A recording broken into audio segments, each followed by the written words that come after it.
Halo, selamat siang Bunda dan semua sahabat Sarah yang sudah bergabung. Terima kasih, senang sekali hari ini saya Wicek Tinihia sebagai host akan menemani akhir pekan Bunda di acara Bincang Sehat kita Rumah Sakit Sarah selama lebih kurang 1 jam lamanya. Nah, saya ucapkan juga terima kasih kepada Bunda dan semua sahabat Sarah yang sudah bergabung, dan pastikan Bunda untuk tidak melewatkan bincang sehat kita hari ini karena tentu saja materinya menarik dan akan menambah wawasan kita juga, terutama bagi bunda-bunda yang mungkin saat ini sedang hamil atau sahabat Sarah yang mungkin saat ini sedang mempersiapkan proses kehamilan. Nah, topik materi kita hari ini adalah tentang pentingnya USG atau ultrasonografi pada masa kehamilan. Nah, sebagaimana kita ketahui, pemeriksaan melalui USG itu adalah salah satu pemeriksaan penunjang yang sangat penting dan wajib dilakukan pada ibu hamil selama kontrol kehamilan.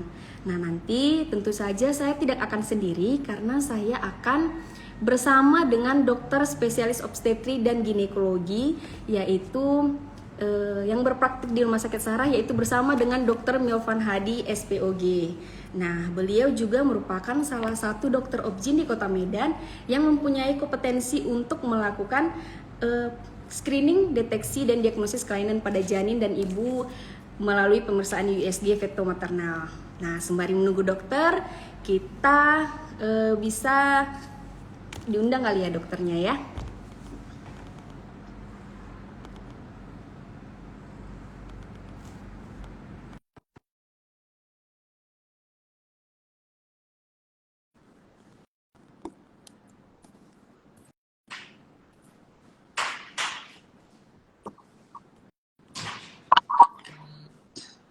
Halo dokter. Halo, Kak. Apa cerita? Dan saat ini sudah bergabung bersama dengan kita Dr. Milvan Hadi SPOG. Sehat dok? Dok, nggak Sehat, apa-apa ya alhamdulillah. kita via daring ya dokter. Iya, silakan. Oke dokter, sebelumnya saya ucapkan terima kasih banyak sudah meluangkan waktu dokter di sela-sela aktivitas dokter yang sangat padat tentunya ya dok, karena habis praktek nih ya dok. Saya hari ini nggak praktek, kebetulan saya juga baru tadi melakukan pembicaraan dengan salah satu sponsorship susu untuk nutrisi pada ibu hamil di suatu tempat di Medan. Oke, baik dokter. Terima kasih ya dokter. Dok, hari ini topik yang mau kita bahas itu adalah tentang pentingnya peran USG nih dok pada Ya, masa silakan. kehamilan. Nah, jadi kan Ya, dok, sebelum kita mulai kan nih dok, izin perkenalan diri terlebih dahulu boleh ya dokter? boleh silakan. Selamat siang. Mohon maaf ya, hari ini kita live daring ya, karena kebetulan saya baru saja siap tadi melakukan eh, pembicaraan tentang nutrisi pada ibu hamil. Oke, perkenalkan saya Dr. Milvan Hadi. Saat ini saya bekerja di Rumah Sakit Sarah dan memang konsentrasi yang sekarang saya geluti adalah ultrasonografi.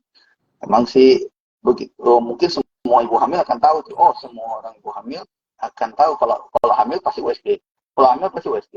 Jadi itu, tapi bagaimana peran pentingnya nanti kita diskusikan di sini. Oke, silakan. Iya, benar. Oke, baik. Terima kasih, dokter. Nah, sekali lagi saya ingatkan kepada Bunda dan semua sahabat Sarah yang mungkin mau bertanya dengan Dokter Milvan Hadi SPOG, boleh ya, dokter? Boleh ya, Bun? Jadi silahkan tinggalkan saja pesan di kolom komentar. Nanti sepanjang Dokter Milvan menyampaikan materinya, boleh nggak apa-apa tinggalkan pesan aja. Nanti Dokter Milvan akan menjawab langsung di jawaban pertanyaan dari pertanyaan Bunda dan atau sahabat Sarah. Nah, baiklah dokter, kita mulai aja kalau gitu ya, dokter. Dok, boleh tolong dijelaskan dokter sebenarnya apa sih dok manfaat dan keuntungan dari dilakukannya pemeriksaan USG tersebut dok? Dan kira-kira bahaya nggak sih dok? Kalau dikatakan bahaya, eh, tidak sih, nggak begitu berbahaya ya, karena apa namanya, USG itu diciptakan untuk memang sebagai alat bantu bagi kami sebagai spesialis obstetrik ginekologi untuk melakukan pemeriksaan. Dan memang ada beberapa indikator yang mungkin seorang SPOG juga harus tahu, itu bahwasanya penggunaannya harus hati-hati ya, karena ada kadangkala memang USG itu akan mengeluarkan panas, dan itu yang harus kita kurangi untuk supaya jangan bayinya terpapar untuk panasnya tersebut. Oke, baik Itu dia. dokter. Berarti sejauh ini aman ya dok. Aman Berarti saja. dok ada ya dok? Aman, nggak usah Oke. takut. Ya. Berarti dokter ada nggak dok situasi atau kondisi tertentu di mana USG itu ditunda dulu gitu dok? Baik, memang sebenarnya ada beberapa indikator ya. Salah satunya ketika seorang ibu hamil itu demam ya. Dengan temperatur yang tinggi ataupun di atas 38 derajat, di atas sama dengan 38 derajat Celcius, sebaiknya tidak dilakukan pemeriksaan ultrasonografi. Kenapa? Apalagi ultrasonografi yang memang menggunakan resolusi yang tinggi ya. Salah satunya adalah dengan alat 4D-nya ada. Jadi memang di alat itu mengeluarkan suatu panas, namanya temperatur index bond. Temperatur index bond itu mengeluarkan panas. Kenapa? Memang ultrasound itu mengandalkan itu untuk mendapatkan pencahayaan ataupun pencitraan daripada janin tersebut di dalam rahim. Makanya pada pasien-pasien yang lagi demam, tidak boleh dilakukan pemeriksaan USG. Sebenarnya tunda, turunkan dulu demamnya, kemudian ketika demamnya sudah reda, baru kita lakukan pemeriksaan USG. Oh begitu ya dokter. Oke baik dokter. Nah dokter, terkait dengan USG itu sendiri dok, kita ketahui bahwa USG ini ada tiga ya dokter, terdiri dari 2 dimensi, 3 dimensi, dan 4 dimensi. Dokter boleh bantu jelaskan ke Bunda dan sahabat Sari dokter perbedaan antara ketiga jenis USG ini dokter? Baik. Silakan dok. Oke, jadi sebenarnya USG itu dasarnya itu adalah 2D ya, 2 dimensi, sebagai alat untuk mendiagnostik ya. Walaupun ada yang memfasilitasi dengan 3D. 3D itu adalah suatu bentuk pencitraan wajah ataupun pencitraan ultrasound dalam bentuk yang tidak bergerak. Jadi USG yang tidak bergerak, contohnya kita mau lihat muka nih, melihat muka tapi tidak bergerak bayinya, itu dengan namanya dengan 3D. Sedangkan 4D itu adalah pencitraan yang menggunakan ultrasound supaya tapi terlihat bayinya bergerak secara real. Ya, biasanya itu. Jadi memang itu aja perbedaannya. Tetapi memang secara keseluruhan yang utama itu adalah 2D. 2D itu adalah untuk mendiagnostik keadaan janin di dalam rahim. Walaupun kadang-kadang kita membutuhkan alat 3D dan 4D ini untuk sebagai pembanding alat yang kita temukan dalam keadaan pemeriksaan 2D. Itu aja. Oh oke dokter, berarti itu perbedaannya ya dok. Ya. Oke. Bagi Bunda dan sahabat Sarah, sekali lagi saya ingatkan, yang mau bertanya ke Dokter Milvan boleh ya, silahkan tinggalkan saja pesan di kolom komentar, nanti Dokter Milvan akan bantu jawab pertanyaan Bunda dan sahabat Sarah ya. Oke baik dokter, selanjutnya dok, sebenarnya dok kapan sih waktu USG yang terbaik atau yang tepat untuk dilakukan dok? Karena kan kebanyakan kan dok, terkadang nih pasien kita di poli ya dok, sering datang rutin gitu, kadang 2 minggu sekali gitu kan dok. Kira-kira kapan nih dok waktu terbaik untuk melakukan USG? Silakan, Sebenarnya dokter. seorang ibu hamil pasti akan buru-buru akan mau melakukan pemeriksaan USG ya, pertama untuk mendiagnostik apakah hamil atau tidak. Jadi sebenarnya memang tepat untuk melakukan pemeriksaan itu adalah pada waktu 2 minggu ataupun 1 minggu setelah diketahui kita hamil. Gunanya apa? Pertama, untuk yang pertama sekali adalah untuk menentukan kehamilan itu berada di dalam rahim ataupun di luar rahim. Kalau sudah terdeteksi di dalam rahim, nah kapan lagi yang paling tepat? Itu adalah 11-13 minggu. Itu memang ultrasonografi yang paling tepat untuk pertama sekali untuk melakukan screening pada bayi.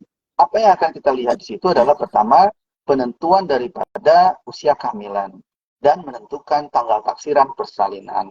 Seperti halnya kemarin ada pasien saya datang ke saya pas sudah mau lahiran, dan ketika saya tentukan saya nggak bisa lagi nih menurut dokter di sana, dok tanggal sekian. Nah, karena berat badannya berbeda dengan apa yang saya jumpai, mungkin aja tanggal taksirannya kemarin dalam misalnya tanggal 7, sedangkan USG saya ditemukan udah tanggal 3 misalnya gitu. Bisa saja perbedaan itu ada, kenapa? Berat badan bayi itu berbeda-beda ketika sudah trimester ketiga, sehingga sangat sulit untuk menentukan tanggal taksiran. Makanya sebaiknya ketika usia kehamilan 11 minggu itu dipegang terus tuh tanggal taksirannya. Nah, saya paling suka itu mengerjakan itu pada usia kehamilan 13 minggu. Kenapa? Pertama, anaknya sudah sedikit besar, kemudian saya lebih leluasa untuk memeriksakan janinnya. Ada beberapa clue yang akan saya lakukan pada di 13 minggu itu, sehingga diperlukan pemeriksaan pada saat itu. Dan kemudian di 21-23 minggu, walaupun dari beberapa literatur sebutkan 18 ke 23 minggu. Tapi memang saya lebih suka di 21 ke 23 minggu. Kenapa? Yang tadi juga, anaknya lebih besar, dan melihat jantungnya itu lebih enak gitu dibandingkan di 18 minggu. Walaupun bisa kita lakukan, dan memang pemeriksaan itu di 21-23 minggu untuk melihat organ ya, organ-organnya bagaimana ini nanti, apakah ini bisa masalah atau tidak. Di situ menentukannya semua. Itu dia. Oke, baik dokter. Berarti yang paling penting nih yang nggak bisa, kalau bisa jangan dilewatkan di usia kehamilan 12 sampai 13 minggu dan 21 sampai 23 minggu ya dokter? Iya. Yang paling waktu yang terbaik ya. Iya. Oke dokter, siap dok. Tapi juga di trimester ketiga itu pas 28 minggu ke atas itu juga menentukan. Pertama kita untuk memastikan apakah ini bisa normal atau tidak.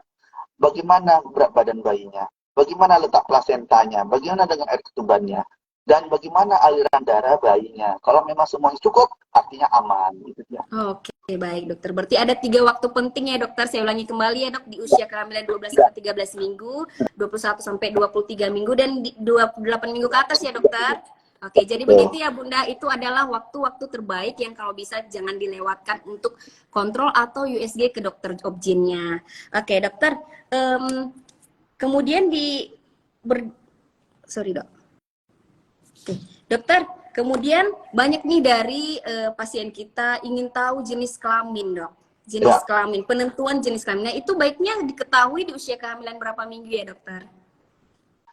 Sebenarnya kalau dilakukan transvaginal itu 12-13 minggu itu bisa ditentukan, tetapi memang biasanya saya tidak buru-buru untuk menentukannya, makanya lebih baik dilakukan di pas usia kehamilan 4 bulan ke atas ataupun 16 minggu ke atas ya, ataupun boleh pada saat melakukan pemeriksaan USG pada usia kehamilan 21-23 minggu itu juga sekalian kita tentukan itu semua.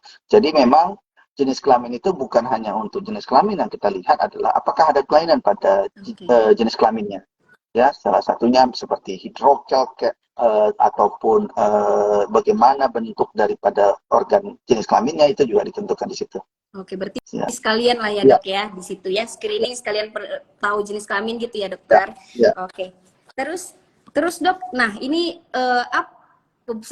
Bunda dan sahabat Sari juga mau tahu nih dok, perbedaan antara USG biasa dan USG feto maternal itu apa sih sebenarnya dokter? Boleh bantu dijelaskan dokter? Silakan, Baik, sebenarnya itu hanya sebagai apa aja sih, kalau kita bilang sih bisnis ya. Karena sebenarnya USG biasa itu ya tetap juga pemeriksaan, tetapi memang pada saat screening itu kita lebih detail melihatnya, walaupun memang mau diminta atau nggak diminta saya kerjakan itu sebenarnya untuk screening kelainan pada bayi pada usia kehamilan 21-23 minggu. Itu dia. Oke, baik dokter. Oke, dok, ini sudah mulai ada nih Bunda yang bertanya, dokter. Boleh kita jawab satu-satu ya dokter? Ya. Oke, ini pertanyaan dari Bunda 0110R. Pertanyaannya adalah, dok, izin mau nanya nih, untuk usia berapa kita bisa, ini sudah dijawab tadi ya sama dokter. Untuk usia berapa kita bisa memastikan jenis kelamin ya dok? Ya juga, ini juga follower saya juga nanya nih. Iya dok, silakan dok. Oh, saya lagi bahas USG, peran USG pada kehamilan ya. Ya, dengan Rumah Sakit Sarah. Silakan. Oke dokter. Dok, ini selanjutnya ya dok. Pertanyaan dari Ibu Luksim 011 dokter. Pertanyaannya adalah, dok izin bertanya, untuk usia berapa minggu dianjurkan USG untuk mengetahui apakah janin mengalami Down syndrome atau mengalami gangguan dokter? Silakan dok. Baik. Oke, untuk kelainan kromosomal itu ya trisomi 13, 18, 21 itu ya Down syndrome, Edwards syndrome dan kelainan yang lain biasanya itu kita lakukan pada usia kehamilan di 11 ke 13 minggu. Walaupun memang demikian, ketika kita jumpai ini, kita harus mengkonfirmasinya dengan apa namanya NIPT ataupun non invasive prenatal test atau dengan mengambil cairan ketuban untuk diperiksakan confirm nggak USG kita. Kalau ada confirm sudah jelas, jadi silakan ditentukan oleh keluarga mau diapain ini hamilnya. Karena kita nggak bisa intervensi ya kalau kelainan kromosom, karena kelainan kromosom itu memang sudah terjadi ya, kita hanya wait and see aja, itu aja. Oke. Oke, baik dokter, terima kasih atas jawabannya dokter. Ini ada pertanyaan lagi dokter dari Bunda Lisbeth dok. Pertanyaannya adalah, siang dokter izin bertanya, untuk mendeteksi apakah janinnya ada kelainan pada jantung atau kelainan kongenital lainnya, usia kehamilan berapa minggu dok? Bisa ditentukan dokter? Pada awal mungkin di trimester ke-1 juga sudah kita kerjakan ya, di 11-13 minggu sudah kita kerjakan. Tetapi memang lebih confirmnya itu di 21 ke 23 minggu. Walaupun kadang-kadang ketika saya jumpai agak sedikit sulit ketika 21-23 minggu itu untuk melakukan pemeriksaan USG, saya biasanya mengevaluasinya 2 minggu ke depan atau 3 minggu ke depan untuk evaluasi ulang untuk USG fetal echo untuk memastikan. Walaupun kadang-kadang kita bisa lihat itu dengan USG kita bisa lihat kelainan jantung pada bayi. Oke, baik. Begitu ya Bu. Oke, dokter, selanjutnya nih dok, ada beberapa berita di media sosial nih dok terkait yang bayi hilang tiba-tiba dalam kandungan dok. Nah itu kira-kira tanggapan dokter seperti apa itu dokter? Kelainan, maksudnya tiba-tiba bayi hilang dari dalam kandungan dokter. Karena ada beberapa di berita media sosial kan dokter. Nah itu kira-kira kayak kehamilan itu kemarin. Yang di berita di media sosial ada yang 32 minggu, ada yang 36 minggu dokter. Katanya nih dok, dari hasil pemeriksaan USG dikatakan janinnya ada, terus tiba-tiba janinnya hilang aja gitu dok, perut kempes. Kira-kira tanggapan dokter boleh dok? Saya pengalaman tentang itu ya. Jujur aja saya juga aneh kalau dengar itu. Saya secara pengalaman pernah yang saya kerjakan, yang pernah saya dapati adalah gini, janin tiba-tiba meninggal atau IUFD, sudden death. Kenapa? Biasanya karena ada mungkin terpelintir tali pusat, bukan terlilit ya.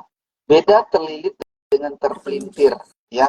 Nah, terpelintir biasanya pada terpelintir tali pusat karena terganggu aliran darah ke bayi akan menjadikan bayinya meninggal ataupun mati ya. Jadi atau intrauterine fetal death. Tetapi kalau hilang, saya belum pernah ada pengalaman. Mungkin selama ini dokter-dokter objin di Sarah ada nggak pernah mengalami itu? Iya, memang sejauh ini di Sarah kita belum ketemu memang kasusnya ya dok. Cuman di media sosial sempat ada beberapa beritanya dokter. Media sosial bisa nanti muncul juga di apa? Kalau media sosial kan bisa dibuat nanti bayinya bisa ngomong di dalam rahim ya kan? Iya dokter. Kalau media sosial ya kan dok. Dokter, terus nih dok terkait USG lagi nih ya dok. Nah jadi USG ini bisa nggak dok nentuin bunda-bunda untuk mau lahiran normal atau lahiran SC? Itu penting nggak sih dok? Memang penting. Jadi sebenarnya ada prediktif ya. Kita melakukan USG itu untuk prediktif ibunya bisa normal atau tidak.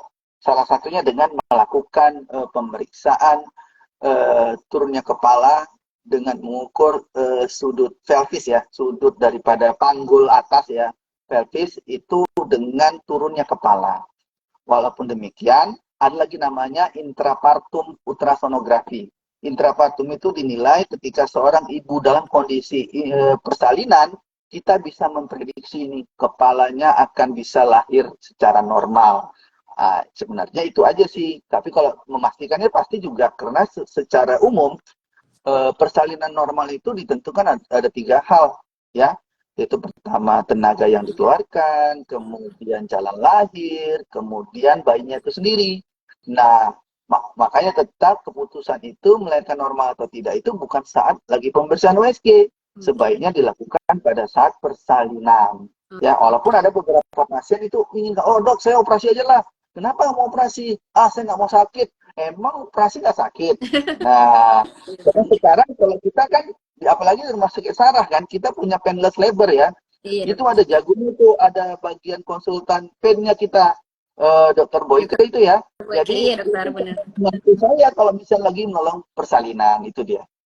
Oke, baik dokter. Berarti tidak sangat berpengaruh ya, tapi tetap penting ya dokter ya pada saat kontrol Ya. ya.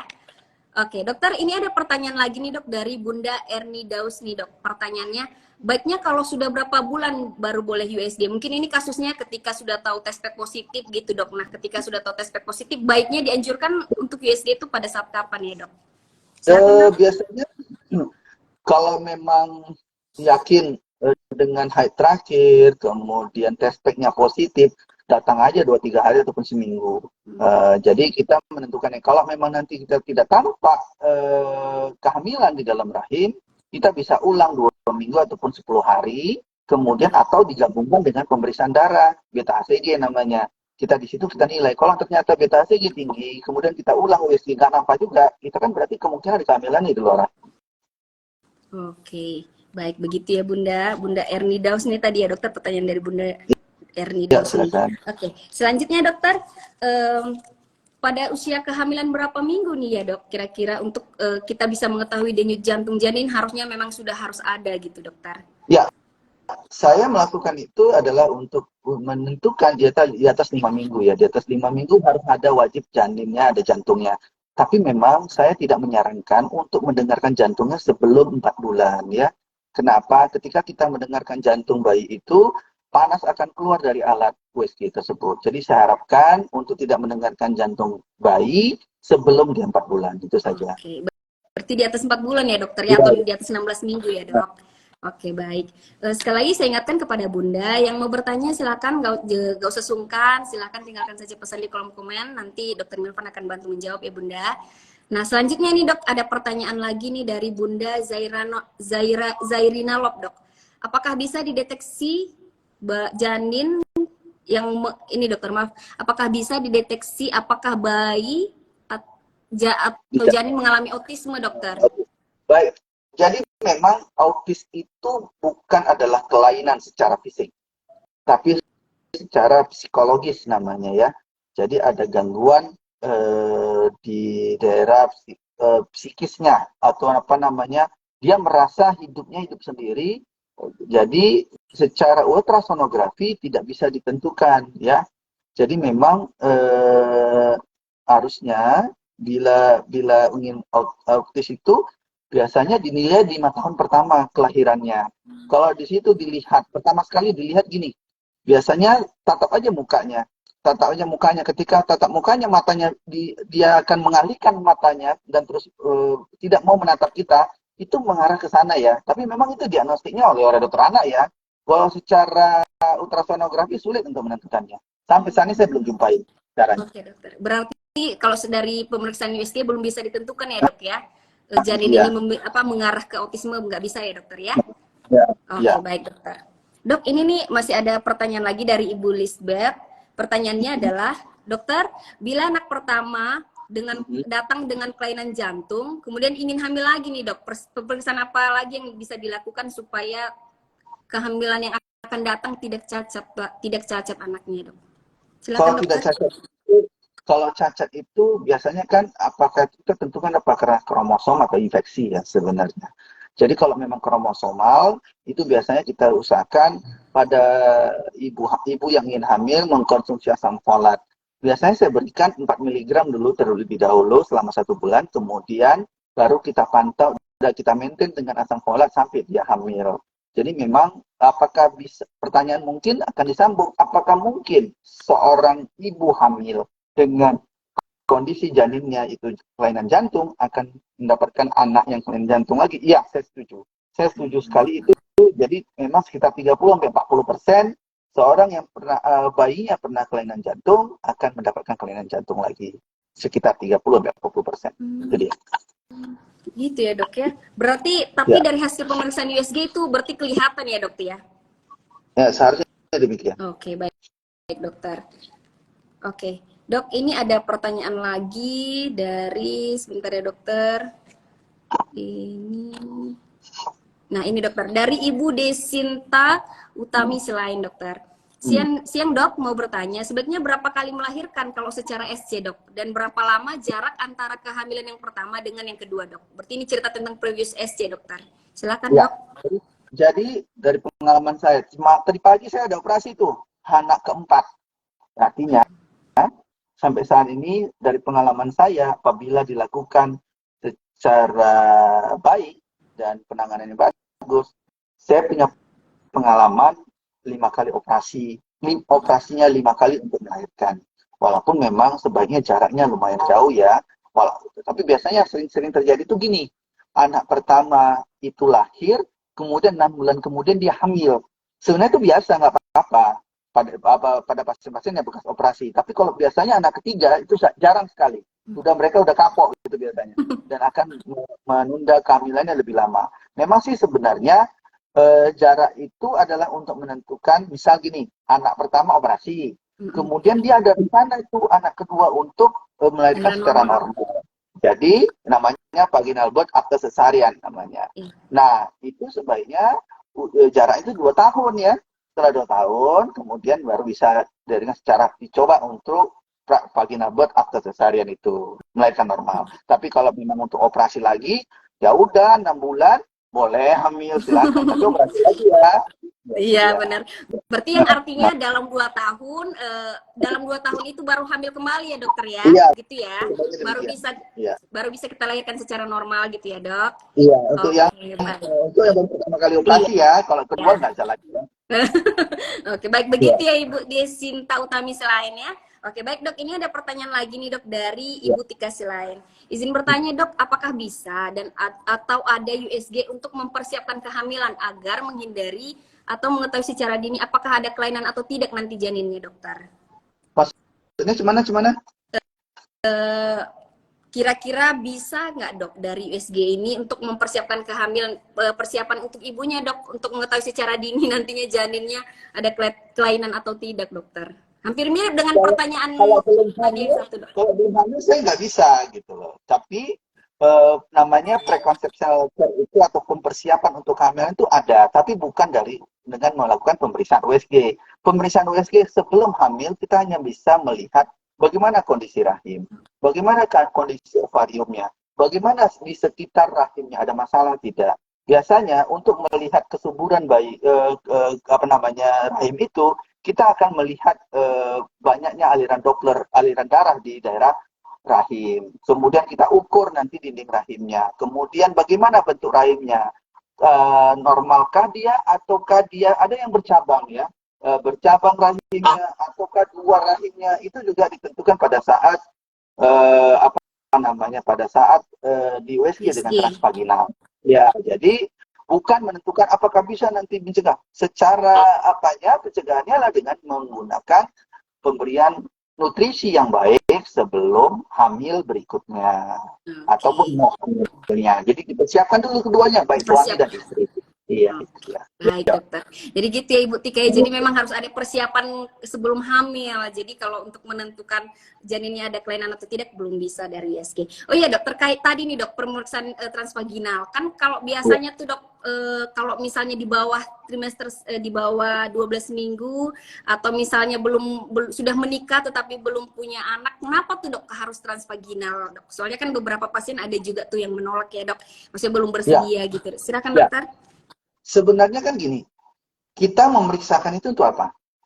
Untuk memastikan hasil yang baik ya dok. Ya, memastikan bagaimana kondisi rahim kalau yang belum hamil. Sedangkan yang baru hamil itu menentukan di mana letak kehamilannya. Karena dengan ultrasonografi abdomen, bila usia kehamilan di bawah 5 atau 6 minggu, itu sangat sulit terlihat. Baik itu kantong kehamilannya saja pun tak akan terlihat, sulit. Kadang-kadang kita nggak bisa bedakan nih kantong kehamilan ini atau enggak ya. Nah, biasanya kita ulang 2 minggu. Sedang ultrasonografi transvaginal, kita bisa langsung menentukan ini. Oh, transvaginal, oh ini rahimnya ada hamil.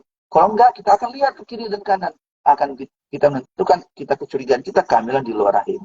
Itu dia. Jadi tidak masalah sekali sih kalau mau dia akan abdominal, tapi memang tidak semaksimal kalau kita lakukan secara transvaginal. Oke, baik dokter. Jadi ini jadi seperti referensi juga untuk bunda-bunda nantinya ya dokter, karena kan ada yang beberapa pasien kita yang tidak bersedia ya dokter ya. Oke, selanjutnya dok ada pertanyaan lagi nih dok dari Bunda 0110 ARS. Dok, jika posisi sungsang, apakah harus sering USG dokter untuk melihat posisi bayi apakah sudah kembali atau masih tetap sungsang? Jadi baik, usia kami menentukan posisi bayi itu ketika usianya di atas 7 bulan. Itu pertama. Kalau dia letak sungsang, kita akan melakukan intervensi. Dengan apa? Biasanya dengan senam. Senam namanya Kniche's position. Ya, dulu kami lakukan kusuk namanya ya, massage posisi bayi, tetapi sekarang tidak diperbolehkan lagi karena banyaknya terjadi lepasnya tali pusat ketika kita lakukan reposition daripada janin. Jadi tidak disarankan lagi untuk itu. Nah, jadi memang kita harus lebih sering menentukan, jangan sampai gini. Kadang-kadang ibu hamil nih, karena Kniche's position sangat sesak ya mengerjakannya dan apa. Jadi banyak ibu hamil ini yang malas ngerjainnya. Ah sudahlah nih, mau hamil. Jadi jangan begitu. Dengan kita sering bertemu dengan dia, kita akan memberikan motivasi untuk segera melakukan senam-senam ini terus. Supaya target kita adalah goal kita untuk mengembalikan kepala itu kembali ke bawah, itu hampir 70% berhasil. Itu aja. Oke, baik dokter. Berarti motivasi yang perlu ya dokter ya, dan melakukan senam-senam hamil tertentu untuk bisa mengembalikan posisi ya. Dok, masih dari bunda yang sama dokter, pertanyaannya ini tadi dokter memang sudah jelaskan ya, tapi mungkin bisa dijelaskan sedikit lagi ya dokter, apakah itu tidak berbahaya terkait radiasi yang sering orang awam pikirkan dokter? Gini, ultrasound, ngerti nggak? Ultrasound itu adanya sound, suara yang dipancarkan ke dalam. Kalau ibu tahu itu ada kapal selam kan, itu awalnya itu dari kapal selam sih ilmu itu. Jadi ketika kapal selam mau melihat di bawah itu apa, dengan memancarkan suaranya dan dia menunggu hasil pencitraan suara itu apa itu bentuknya. Nah, dengan USG ini berbeda. USG memang sound, tapi yang kita tampilkan adalah bentuk janin yang di dalam rahim. Memang ada beberapa indikator, hati-hati penggunaannya. Sering sekali ibu-ibu hamil ini, dok, janinnya kok nggak ada jantungnya, dengar jantungnya. Saya selalu bilang, kalau saya tidak pernah mendengarkan jantung sebelum dia 4 bulan. Kenapa? Pertama, janin itu masih kecil dan kulitnya juga masih tipis, saya bilang. Jadi sebaiknya dilakukan 4 bulan, itu pun tidak boleh lama-lama, hanya untuk sekedar saja. Nah, kenapa? Ultrasonografi ketika kita dihidupkan itu suara untuk mendengarkan jantung, temperatur indeks bone-nya akan meningkat. Sehingga panas akan keluar dari perut itu. Itu dia. Jadi bukan apa-apa, makanya kalau istilah kami itu asap ya, as safe as possible menggunakan ultrasonografi itu. Walaupun memang dari beberapa penelitian tidak begitu berpengaruh pada janin, kecuali memang menggunakan suara-suara tadi yang saya bilang. Itu saja. Terima kasih.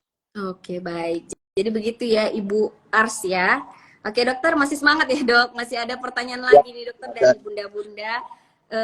Ini dari Bunda Christina Asmi ya dok. Dokter, kelainan apa saja yang bisa dideteksi dari pemeriksaan USG? Jadi kira-kira apa yang bisa dokter terdeteksi dok? Silakan dok. Itu deteksi kromosomal itu biasanya di 11-13 minggu ya. Udah jelas konten ya. Dan juga kalau di 21-23 minggu kita melihat organnya. Semua organ kita lihat. Baik itu dari kepala sampai ujung kaki. Ya, itu untuk melihat. Saya 3 minggu atau 4 minggu yang lalu saya mendapatkan polidaktil ya. Polidaktil itu adalah jari yang lebih dari ya. Walaupun itu tidak letal, pertama kali ketika saya lihat itu saya akan langsung melihat jantung bayi. Jadi biasanya begitu. Kenapa? Biasanya hampir dari beberapa penelitian berhubungan dengan kelainan jantung ya. Tetapi alhamdulillah untuk kemarin saya lihat tidak ada masalah sih dengan jantungnya. Jadi begitu. Jadi hampir semua ya. Karena USG itu bisa mendeteksi 70-80%. Jadi sisanya adalah kadang-kadang kita bisa tidak tampak ya. Oke, gitu ya Bunda Asmi ya. Jadi di 12 sampai 13 minggu bisa untuk mendeteksi kromosomal tadi ya dokter ya. Kemudian di 21 sampai 23 minggu untuk pendeteksian organ tubuh ya dokter. Ya, silakan. Oke, ini ada lagi dokter dari Ibu Luksims dok. Pertanyaannya adalah, apa kemungkinan dok pada saat anak pertama di USG ketubannya sedikit, nah maka pada anak kedua bisa berulang kembali dok? Apa penyebab ketuban tinggal sedikit lagi kalau di USG ya dok? Silakan dok. Baik, sebenarnya menentukan air ketuban itu adalah pada saat sebaiknya di trimester 2 akhir yaitu 21-23 minggu sampai dengan mau melahirkan ya. Jadi memang sekarang saya tanya seberapa sedikit ketubannya. Kalau dia sangat sedikit, namanya oligohydramnion severe sangat sedikit, itu biasanya penyebabnya pertama harus kita perhatikan biasanya apakah ada rembesan air ketuban sebelumnya terjadi selama kehamilan. Kedua adalah baru kita lihat adakah kemungkinan kelainan di ginjal bayi. Ya, kepada pasien-pasien yang oligodramnion severe biasanya berhubungan dengan saluran kencing namanya. Saluran kencing itu mulai dari ginjal, ureter, dan uretra maupun bentuk dari penisnya, bentuk daripada jenis kelaminnya. Ya, jadi kita lihat itu semua ketika ada oligodramnion ataupun sedikit air ketubannya, itu akan langsung saya lihat saluran kencingnya bagaimana. Kalau memang saluran kencing nggak ada masalah, saya udah akan prediksi ini suatu riwayat ketuban yang merembes ya, ketuban yang rembes lama-lama jadi habis ya, itu dia. Kalau ditanya apakah bisa berulang, jarang saya jumpai yang berulang. Jarang sekali saya pernah. Dalam pengalaman saya jarang sekali jumpai berulang, kecuali memang ada kelainan pada janin tersebut, itu bisa terjadi. Oke, baik. Begitu ya Bunda Luxims ya. Nah, baik sekali lagi untuk Bunda dan sahabat Sarah yang masih ingin bertanya, silakan boleh tinggalkan pesan karena kita masih punya waktu. Nah, dokter terkait juga nih dok dengan apabila datang pasien Bunda yang mengalami cacar air nih dok. Kira-kira Bunda dengan cacar air bisa nggak dok? Itu untuk di USG dokter. Silakan dok. Oh, jangan. Kan dia demam itu. Lagi pula dia kan mengeluarkan. Ingat ya, saya punya pengalaman 3 kali kena cacar air.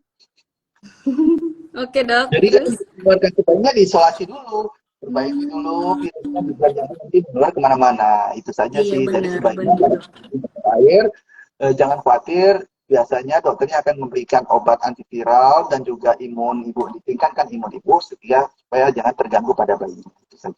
Oke dokter, berarti intinya kalau kita temukan gejala seperti itu, dicek dulu. Apabila ketahuan cacar air, ditunda dulu ya dok, berarti ya?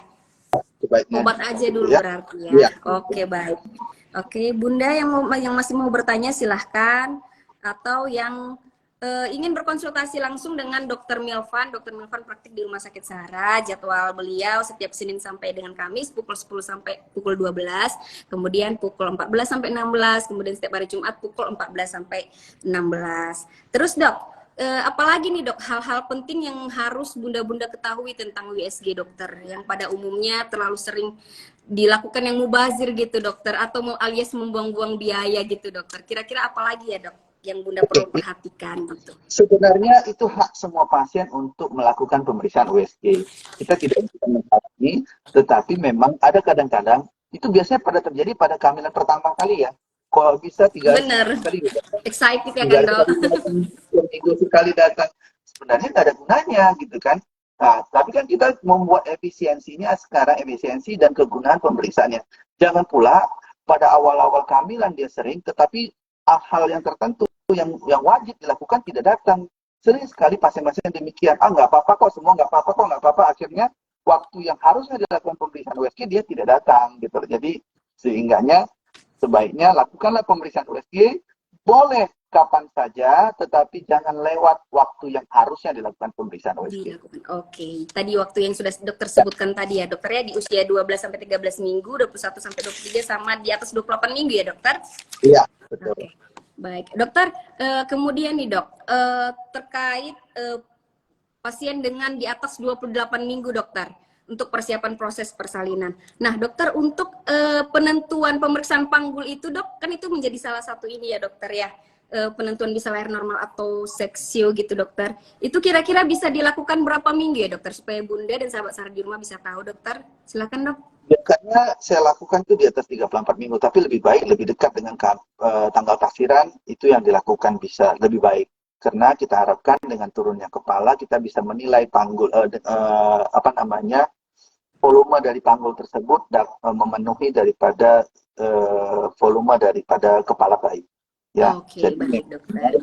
Sebaiknya, apalagi pada saat infartu itu ataupun persalinan, memasak persalinan itu juga sangat bagus. Oke, baik. dokter.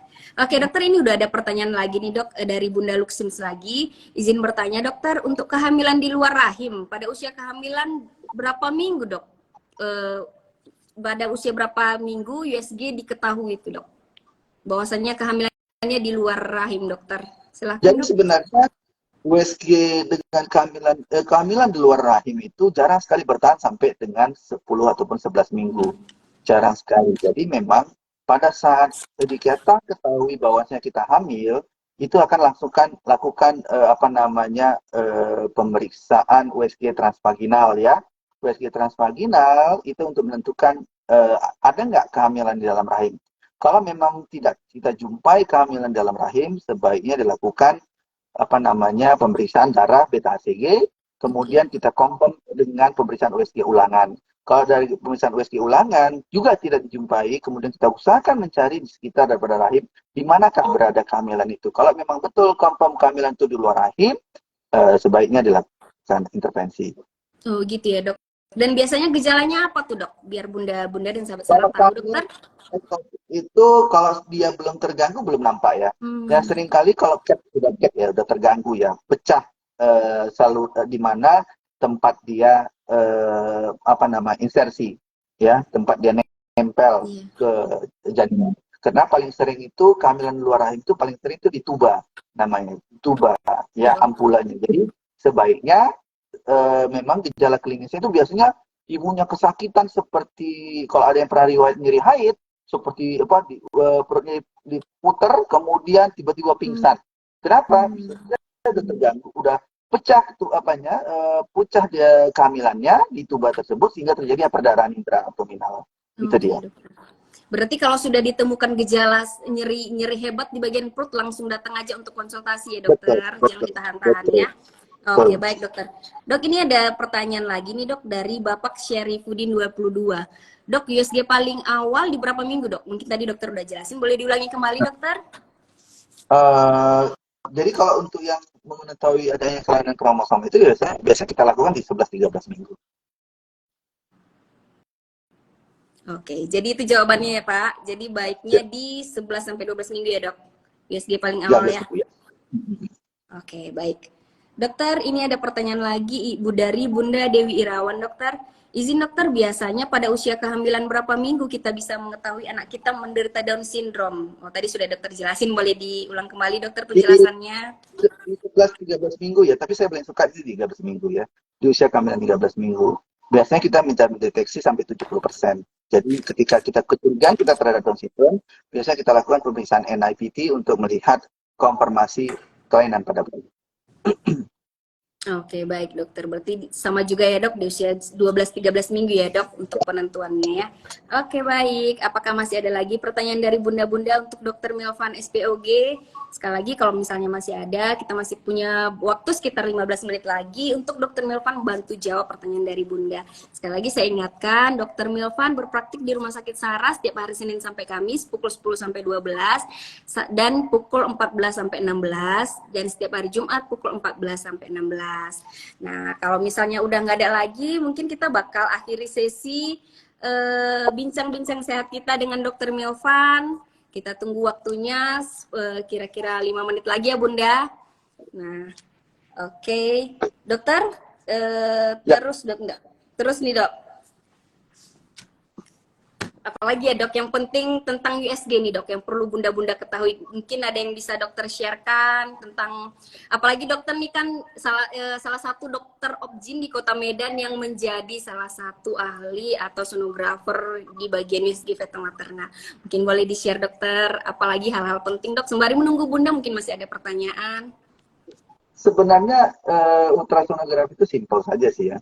Simpel dan memang harus dilakukan dengan sesama. Semua orang obstetrik ginekologi seharusnya sudah bisa melakukan dasar untuk melakukan screening awal pada kehamilan. Bila memang kita ragu, biasanya memang walaupun saya sendiri mungkin biasa sudah melihat, saya harus juga mengkonfirmasi dengan teman sejawat saya yang memang ahli dalam bidang itu untuk sama-sama kita menegakkan diagnostik daripada ultrasonografi tersebut. Walaupun memang saat ini dengan teknologi yang cukup bagus, USG sekarang ini kita sudah bisa melihat hampir keseluruhan. Jadi sekitar 70% kita bisa mendiagnostik. Oke, baik dokter. Dok, terima kasih. Ini ada pertanyaan lagi ya dok, dari Bunda GBKP Simpang Awas Binjai. Dokter, saya USG di usia 33 minggu, tapi karena ada keluhan. Jadi kami USG di tempat lain, tapi ada perbedaan usia kehamilan sekitar 2 minggu Ya. dok. Itu kira-kira penyebabnya apa dokter? Silakan dok. Jadi kan begini, tadi saya bilang, janganlah pernah menentukan usia kehamilan itu pada saat sudah trimester 3 ke atas. Kenapa? Itu perbedaannya begini. Penilaian cara mengukur diameter kepala. Bisa saja ketika ada beberapa pengalaman yang saya jumpai dari teman-teman sejawat saya, bisa saja dia cara mengambilnya itu berbeda. Kemudian cara mengukur juga abdominal circumference juga beda. Dan juga ukuran daripada femur tulang paha juga berbeda. Jadi sehingga sebenarnya yang paling penting di saat usia kehamilan 33 minggu adalah kita menentukan berapa berat badan bayinya, kemudian bagaimana air ketubannya, bagaimana dengan letak plasentanya, dan juga aliran darah di tali pusat. Itu saja sih yang paling penting. Oke. Jadi itu jawabannya ya Bunda. Oke, selanjutnya dari Bapak Syarifuddin lagi dokter. Dok, detak jantung baru bisa terdeteksi saat usia paling awal di kandungan berapa minggu ya dok? Tadi dokter sudah jawab ya dok, di usia 16 minggu ke atas. Ya. 5 minggu itu kita bisa lihat detak jantung bayi, tapi saya tidak pernah mendengarkan jantung bayi pada usia kehamilan di bawah 16 minggu. Oke dokter. Dok, ini ada lagi nih dok, pertanyaan dari Bunda Mentari Suci. Izin bertanya dok, jika air ketuban sudah mulai merembes di usia kehamilan 28 minggu dokter, apakah anaknya harus dilahirkan dokter atau ada cara lain untuk menunda sementara dok sampai sesuai HPL dokter? Silakan dok. Sebenarnya gini, tergantung daripada volume ataupun diameter daripada air ketuban yang kita ukur. Kalau ukurannya sudah masih normal, itu bisa kita pertahankan sampai semaksimal mungkin. Tetapi kalau tidak lagi, apa boleh buat? Kita lakukan pematangan paru sebelumnya, kemudian kita lahirkan. Biasanya perawatan pematangan paru itu kayak saya lakukan 2 kali 24 jam.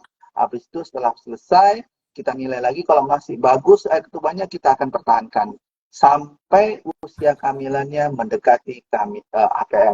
Kalau sampai APL, alhamdulillah. Kalau tidak sampai APL, ya apa boleh buat, kita harus lahirkan. Karena tidak ada gunanya lagi, berbahaya pada bayi ketika air ketuban sedikit.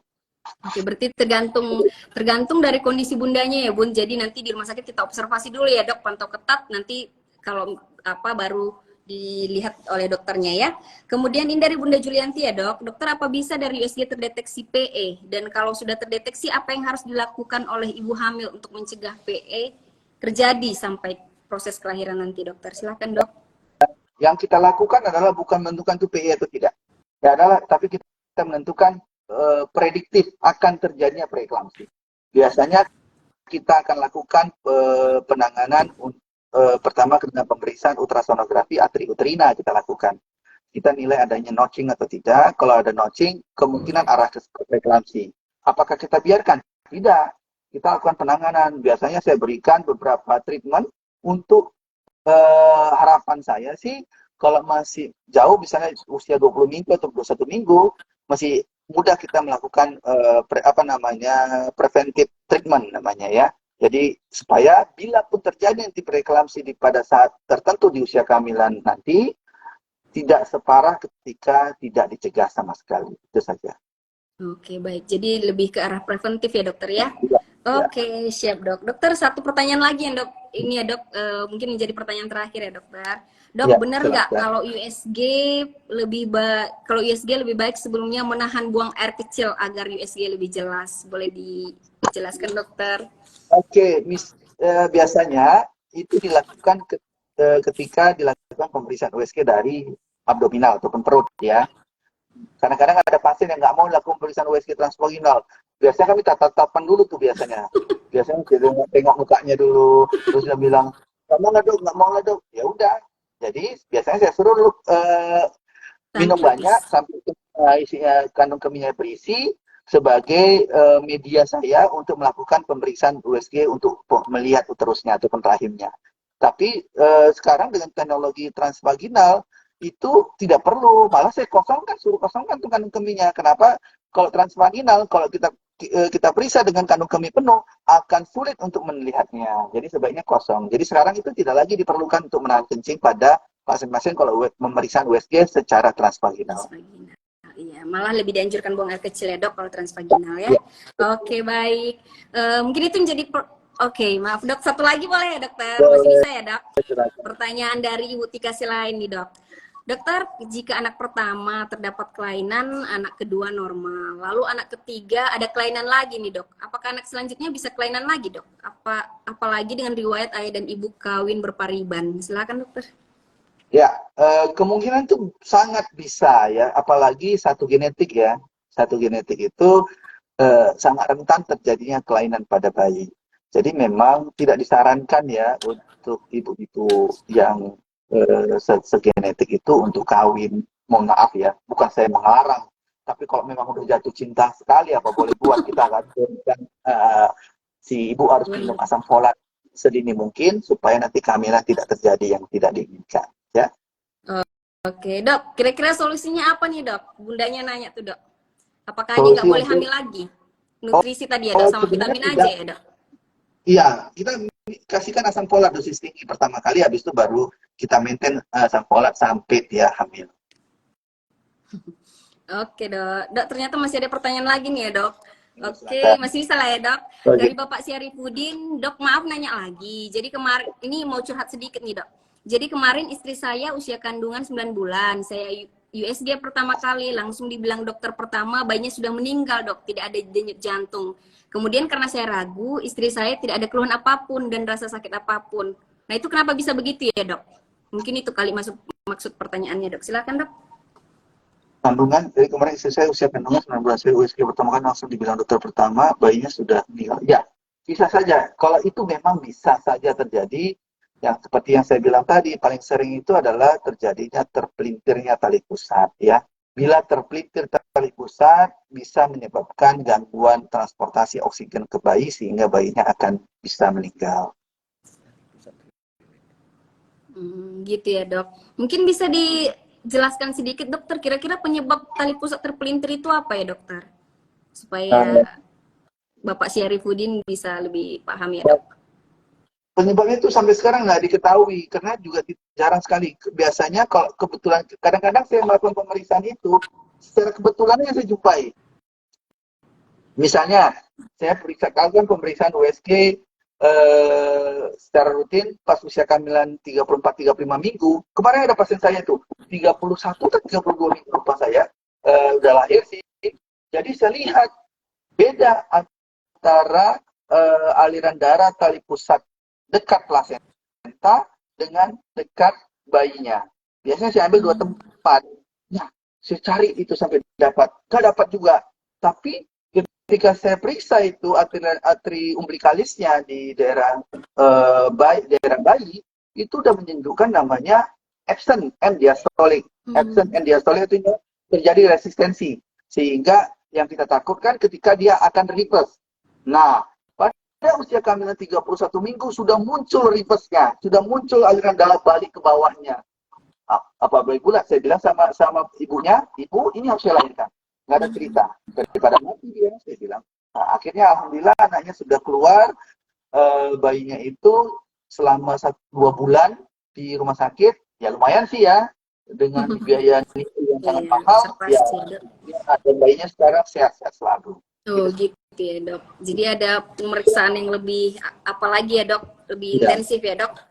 Oke, dokter, ini tadi Bapak Syarifudin mengatakan maaf dok 9 minggu, berarti maksudnya usia kehamilan istri 9 minggu tidak berkembang mungkin, dokter? 9 minggu itu biasanya bisa abortion ya. Ya sama juga, bisa abortion itu paling sering itu pada pasien-pasien APS ya, antiphospholipid syndrome. Di mana kalau orang awam bilang itu namanya kekentalan darah ya. Itu yang paling sering orang lihat, dengar. Saya bilang ya, kalau saya bilang penyebabnya itu. Terus apa penanganannya? Penanganannya ketika nanti hamil diberikan nanti obat pengencer darah. Mengencer darah sampai saat mana dimanakan aman untuk bayinya. Oke, baik dokter. Oke deh, thank you ya dokter. Ini kayaknya udah Sama-sama. hampir 1 jam. Iya dok? Nggak sama-sama saya bilang. Oke, dokter. Dokter, sekali lagi terima kasih banyak ya dokter. Nggak terasa udah hampir 1 jam juga kita bincang-bincang dokter. Pokoknya sekali Ya, lagi terima kasih banyak dokter udah meluangkan waktunya untuk share ilmunya kepada Bunda dan semua sahabat Sarah ya dokter. Pokoknya sehat-sehat selalu ya dokter dan sama-sama juga saya selamat. selalu ya. Iya dokter Ya, mari. sama-sama.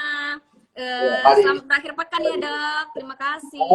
Ya, saya. Oh, dan buat Bunda, sekali lagi saya ingatkan untuk Bunda-Bunda dan semua sahabat Sarah yang mau konsultasi dengan Dokter Milvan. Dokter Milvan ready di Rumah Sakit Sarah setiap hari Senin sampai Kamis pukul 10 sampai 12 dan pukul 14 sampai 16 ya. Dan setiap hari Jumat pukul 14 sampai 16. Pokoknya follow terus juga akun Instagram Rumah Sakit Sarah dan juga Facebook Rumah Sakit Sarah untuk mendapatkan informasi-informasi kesehatan dan juga jadwal dokter yang berpraktik. Oke, terima kasih sudah bergabung bersama-sama dengan saya dan Dr. Milvan Hadi SPOG hari ini. Tetap semangat dan selamat beraktivitas.